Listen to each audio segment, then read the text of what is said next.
નમસ્કાર મિત્રો જો તમારે પણ બેંકમાં ખાતું હોય તો આ વિડિયો ખાસ જોઈ લેજો, કારણ કે જો તમારે ઝીરો બેલેન્સ હશે તો પણ તમને 10,000 રૂપિયા ડાયરેક્ટ તમારા બેંક ખાતામાં આપવામાં આવશે।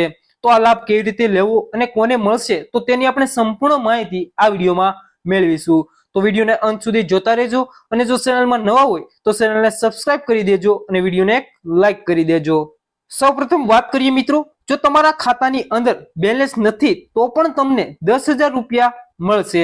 તો 10,000 ની સહાય અથવા તો લાભ કેવી રીતે મળે એમની વાત કરીએ તો હવે જનધન ખાતા ધારકોનું નસીબ જે જાગવા જઈ રહ્યું છે, કારણ કે સરકાર જે મોટા પાયે લાભો આપવા જઈ રહી છે।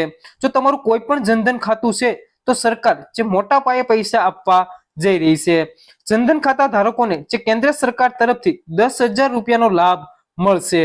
ત્યારબાદ વાત કરીએ મિત્રો, તો સરકાર આ ખાતામાં ગ્રાહકોને જે ઓવરડ્રાફ્ટની સુવિધા પૂરી પાડે છે।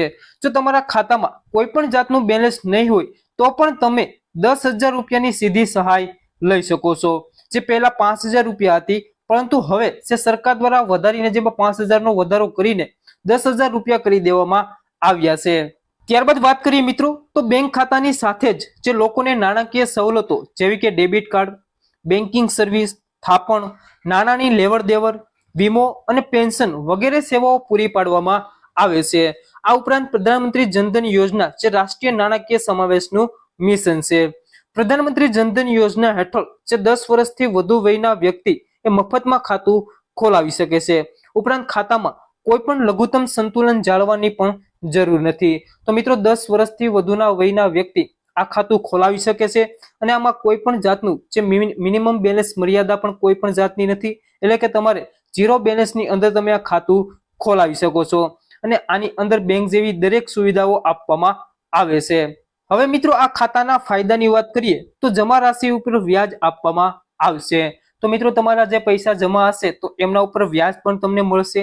ત્યારબાદ 1 લાખ રૂપિયાનું દુર્ઘટના વીમા કવચ આપવામાં આવશે। પેન્શન તથા વીમાની પણ સુવિધા તમને અહીં મળી જશે। ત્યારબાદ 6 મહિના સુધી જે ખાતામાં સંતોષજનક લેવડ દેવડ પછી ઓવરડ્રાફ્ટની સુવિધા પણ આપવામાં આવશે। તો મિત્રો 10,000 રૂપિયાની તમને ઓવરડ્રાફ્ટની પણ સુવિધા આપવામાં આવશે।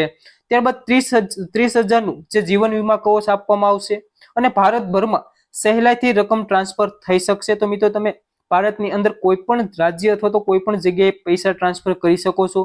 સરકારી યોજનાના લાભાર્થીઓને તેમના આ ખાતામાં સીધી લાભો અથવા તો રકમ જમા કરવામાં આવે છે। તો મિત્રો જો કોઈ પણ તમે સરકારી યોજનાનો લાભ લો છો તો તમને કોઈ પણ અડચણ વિના તમારી જે સહાય અથવા તો લાભ છે એ ડાયરેક્ટ તમારા બેંક ખાતાની અંદર, જો આ ખાતું હોય તો ડાયરેક્ટ તમારા બેંક ખાતાની અંદર જમા કરવામાં આવશે। ત્યારબાદ મિત્રો હવે વાત કરીએ કે આ ખાતું ખોલાવવા માટે કયા કયા ડોક્યુમેન્ટની જરૂર પડે અને કઈ જગ્યાએ ખાતું ખોલાવવું એમની વાત કરીએ તો સૌપ્રથમ ઓળખપત્રની જરૂર પડશે, એટલે કે તમારે આધાર કાર્ડની જરૂર પડશે। ત્યારબાદ તમારી પાસે જો ડ્રાઇવિંગ લાયસન્સ હોય તો એ પણ તમારે આપવાનું રહેશે। ત્યારબાદ તમારે પાન કાર્ડની જરૂર પડશે।